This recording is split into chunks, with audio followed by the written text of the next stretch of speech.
మాజీ chief justice N V Ramana గారితో కేసీఆర్ భారీ ప్లాన్ చేయబోతున్నారా?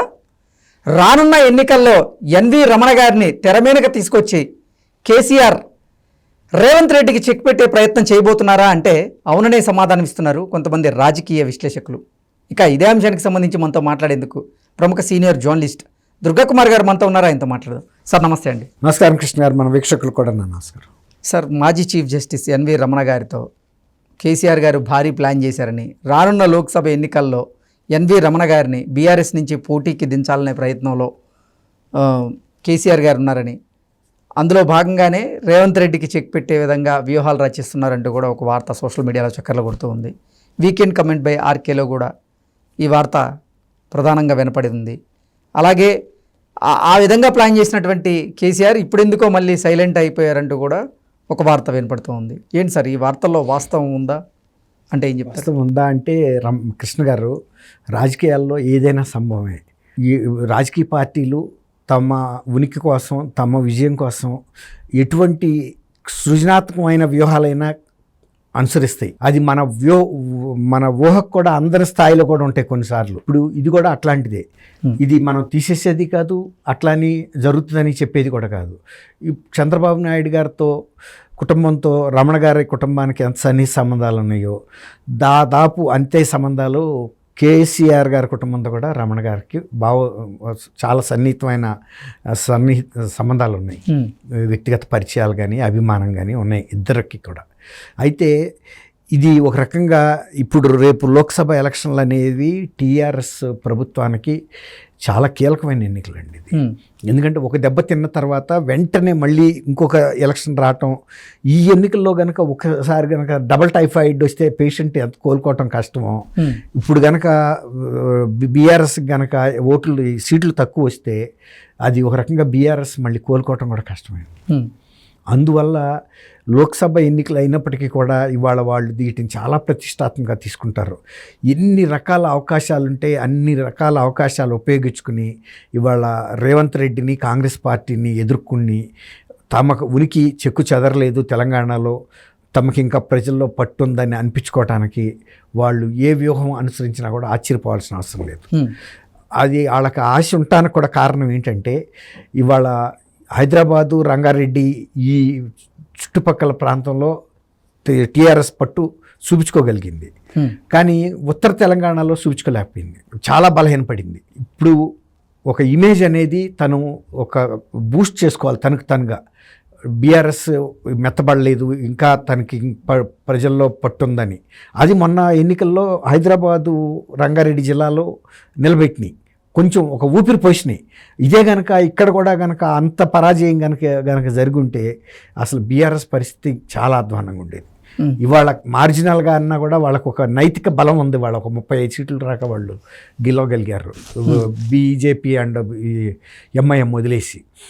అందుకని వాళ్ళు ఏం చేస్తారంటే ఈ ఎన్నికల్లో రేవంత్ రెడ్డికి కానీ కాంగ్రెస్కి కానీ మేమేమి తీసిపోము, ఒక రకంగా మాదే ఇంకా బలం ఉందని చూపిస్తానికి ఎటువంటి వ్యక్తుల్ని పెట్టాలి, ఏ సామాజిక వర్గాలను ముందు పెట్టాలి, ఏ ప్రాంతాల్లో వాళ్ళని ప్రొజెక్ట్ చేయాలి, ఇవన్నీ కూడా ఆలోచిస్తారండి.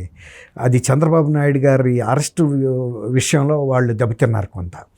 అసలు అప్పుడు సైలెంట్గా ఉండుంటే అసలు వాళ్ళకి ఇంత పరాజయం కూడా జరగకపోయేది. అది ఒక వ్యూహాత్మకమైన తప్పిదం అది జరిగింది. తర్వాత దాన్ని సరిదిద్దుకోవటానికి కూడా వాళ్ళు చేసిన సీరియస్ ప్రయత్నాలు కూడా లేదు. బీజేపీ కూడా అలాంటి ఇది చేసినా కూడా ఒక వ్యూహాత్మకమైన తప్పిదం. వెంటనే అమిత్ షా గారు ఈయన్ని లోకేష్ బాబుని పిలిపించి మాట్లాడుకుని వాళ్ళు కొంత సర్దుకున్నారు, నష్ట నివారణ చేసుకున్నారు. ఇప్పుడు అందువల్ల నేను అనుకోవటం, ఈయన కేసీఆర్ గారు రమణ గారిని, అంటే ఆయన కొంచెం సుప్రీంకోర్టు జడ్జిగా పనిచేయటం, మన ఇక్కడ హైకోర్టులో కూడా జడ్జిగా పనిచేసిన ఇది ఉండటం, సామాజిక పరంగా కూడా ఆయన కమ్మ సామాజిక వర్గానికి చెందిన వ్యక్తి, కృష్ణా జిల్లా. తర్వాత కమ్మ సామాజిక వర్గంలో ఇప్పుడు ఆయన మొన్న ఈ సుప్రీంకోర్టుకి వెళ్ళినప్పుడు కూడా ఇంకా బాగా ప్రొజెక్ట్ అయ్యాడు, ఒక గౌరవం అనేది ఉంది. కాబట్టి ఆ సామాజిక వర్గంకి చెందిన చంద్రబాబుని మనం గతంలో రాంగ్ సైడ్ రబ్ చేశాం కాబట్టి మళ్ళీ ఇవాళ కనీసం రమణ గారిని లోనకి తీసుకుని తను చేసిన తప్పుదాన్ని కొంత ఆంధ్రప్రదేశ్లో ఈ ఒక సామాజిక వర్గమే కాకుండా ఇతర సామాజిక వర్గాల్లో కూడా ఎంతో కొంత ఒక దీన్ని డెవలప్ చేసుకోవటానికి అంటే సఖ్యత పెంచుకోవడానికి ఉపయోగించుకునే ఒక వ్యూహంగా వేసి ఉండొచ్చు.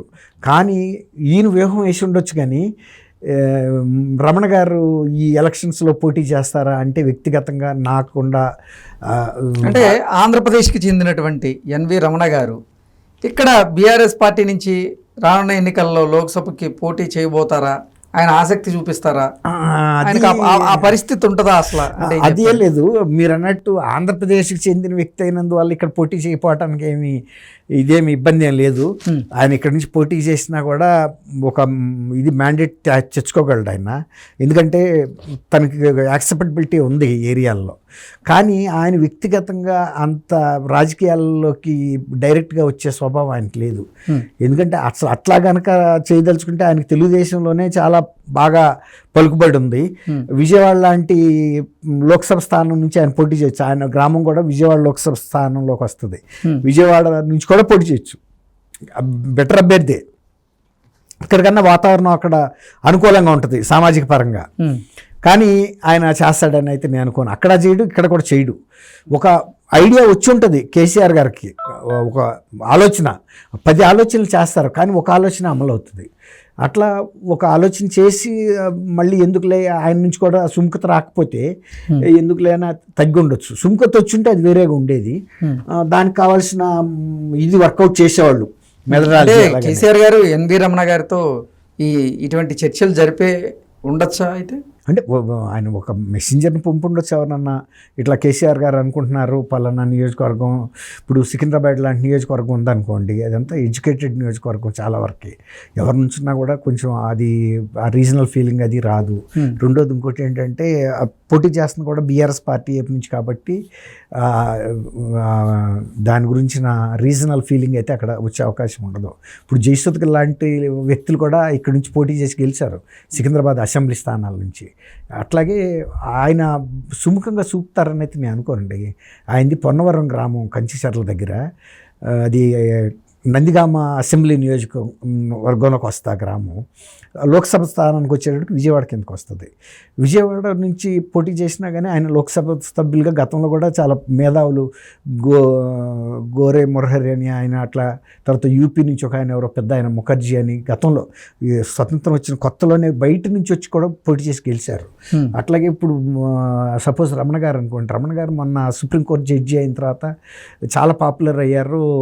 అందరికీ కూడా బాగా ఇది ఆ ఏరియాలో తిరిగిన మనిషే కాబట్టి ఆయన ఎడ్యుకేషన్ అంతా కూడా అక్కడే జరిగింది.